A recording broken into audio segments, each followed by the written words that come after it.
And he certainly would never let some outside person like that see him. Child star Corey Feldman and the secret police case obtained exclusively by CJ.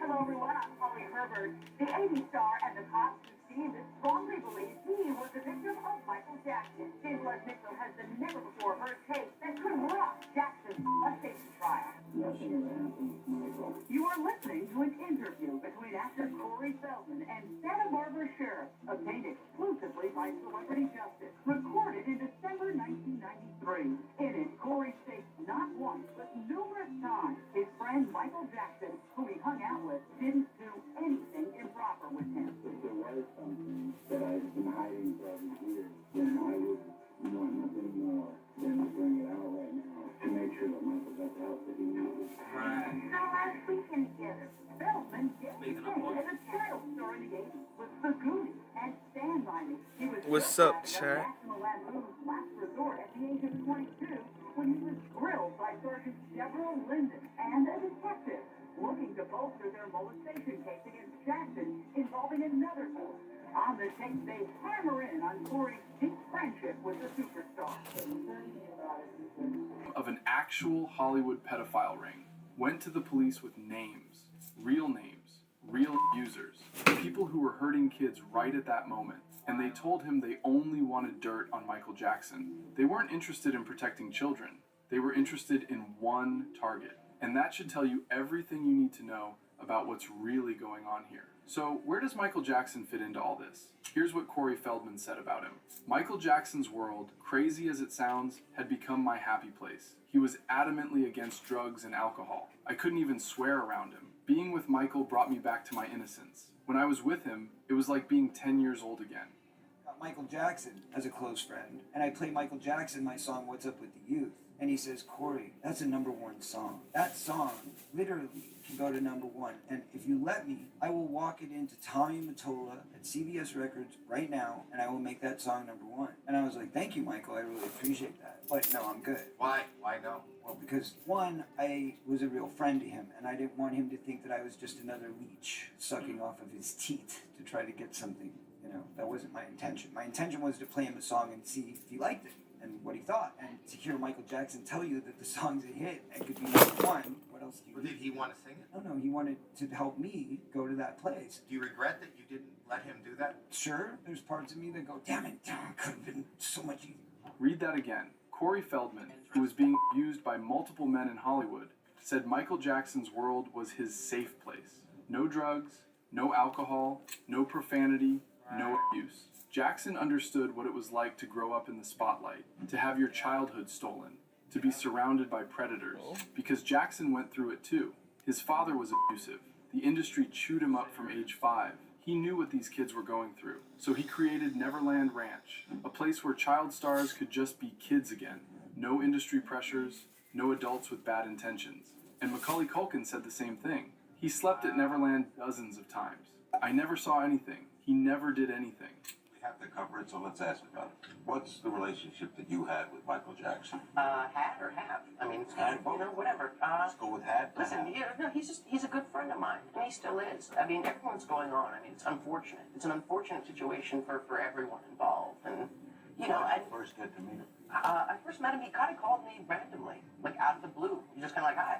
It's Michael. And I was like, hey. And the thing is, This is after Home Alone. This is after Home Alone. I actually met him before I was doing Nutcracker at Lincoln Center. I was playing Fritz, and he came backstage one day, and I actually met him very briefly. And he kind of recognized me because it was after I'd done Uncle Buck, and so he kind of mentioned something, and then he calls me up kind of out of the blue. It's kind of just this weird random thing. And he was like, why don't you come over to my house? And the thing is, I didn't react to him the way most people did. Most people like, Michael Jackson. And, I mean, he was a god to people. And to me, he was, I knew he was a pop singer, but beyond that, I wasn't one of the fans. I think that's one of the reasons why we connected, was the fact that, believe me, I call him a jerk all the time. I call him like fathead and this and that, and he gets it.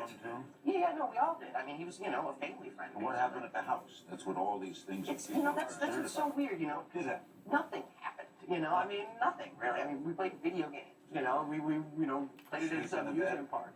Well, the thing is with that whole thing is that, they go, oh, you slept in the same bedroom as him. It's like, I don't think you understand. Michael Jackson's bedroom is 2 stories. And it has, like, like 3 bathrooms and this and that. So when I slept in his bedroom, yeah, you have to understand the whole scenario. And the thing is with Michael is that he's not very good at explaining himself, and he never really has been, because he's not a very social person. I mean, you're talking about someone who's been sheltered and sheltering himself also for the last like 30 years, or and so he's not very good at communicating to people, and not very good at conveying what he's actually trying to say to you. And so when he says something like that, people, he doesn't quite understand why people react the way that they do.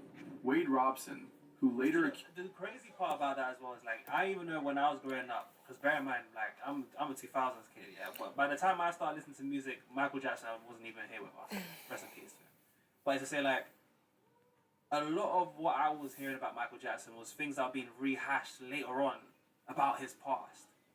And, I'm pretty sure there was, like, a Netflix documentary or some sort of documentary or series along those lines that came out about him in relation to, I guess, uncovering the dark truth behind Michael Jackson or whatever. And especially, I remember hearing about Macaulay Culkin and, like, Michael Jackson potentially could have done some horrible things towards him, or even just other children in general. Like, there was this whole thing, like, don't leave your kids around Michael Jackson. But, like, I was hearing a lot of that. So this is the first time I'm kind of coming across a whole different perspective of how that whole thing could have potentially been completely fabricated. Potentially. And if it was fabricated, then you got to ask yourself, why was it fabricated? Why were people trying to pin things on Michael Jackson? Right? Like, was Michael Jackson supposed to be a distraction? Was he the scapegoat, or was this Get like on Fortnite. a trick out the bag to get people to stop focusing on something else? I mean, look, I'm just Get on Fortnite. speculating here because obviously in hindsight we've got now the whole Epstein stuff being released, and we saw what's been in those files. You don't need no PS5 controller. In light of that, you kind of have to look at these things with a really critical eye. the Leaving Neverland documentary, testified under oath in 2005 that Jackson never touched him. He defended Jackson for 20 plus years. Telling us nothing happened, is that right? Yes. All right, what you're really telling us is nothing happened while you were awake. Isn't that true? I'm telling you that nothing ever happened. Mr. Robson, when you were asleep, you wouldn't have known what had happened, particularly at age 7, would you? I would think something like that would wake me up. Okay. Okay, compose yourself. The prosecution's theory is that this witness that they didn't call, but who they say was that didn't remember because he was asleep when it happened, is that right? Prosecution's theory is if they're called by the Jackson camp, they must be lying, cheating. Doesn't that sound familiar? First of all, I remember Wade Robson. I talked to Wade Robson. I remember this kid very well and some of the other witnesses we'll see. And he was as strong as he could be 12 years ago as he is now with respect to what happened. And this is the witness who the maid said she saw with Michael Jackson in the shower. Is that correct? So he flatly contradicts that. He appears to be very credible. He says, no, that didn't happen. And this maid, of course, received money from Michael Jackson and therefore has a motive. And let's remember that testimony. She doesn't say she specifically sees him. Remember, it was foggy in the shower. She may have saw two people, wasn't quite sure, testified she couldn't tell, and now. Even Aaron Carter, Get before on he died, Fortnite. said Jackson was an amazing guy, and his accusers were full of crap. You don't have to have a PS5 controller to play Fortnite. I talked with Chief Pop star Aaron Carter, who has witnessed Michael's private behavior. You get the PS4 version. One of Jackson's celebrity friends is pop singer Aaron Carter. For a while, Carter lived nearby the Neverland Ranch. He gave me his first-hand account into the king of Hold on, pop where's life. all of the games? What are your thoughts on everything Michael's been going through and all the accusations against him? He's stupid, because I know for a fact he likes girls.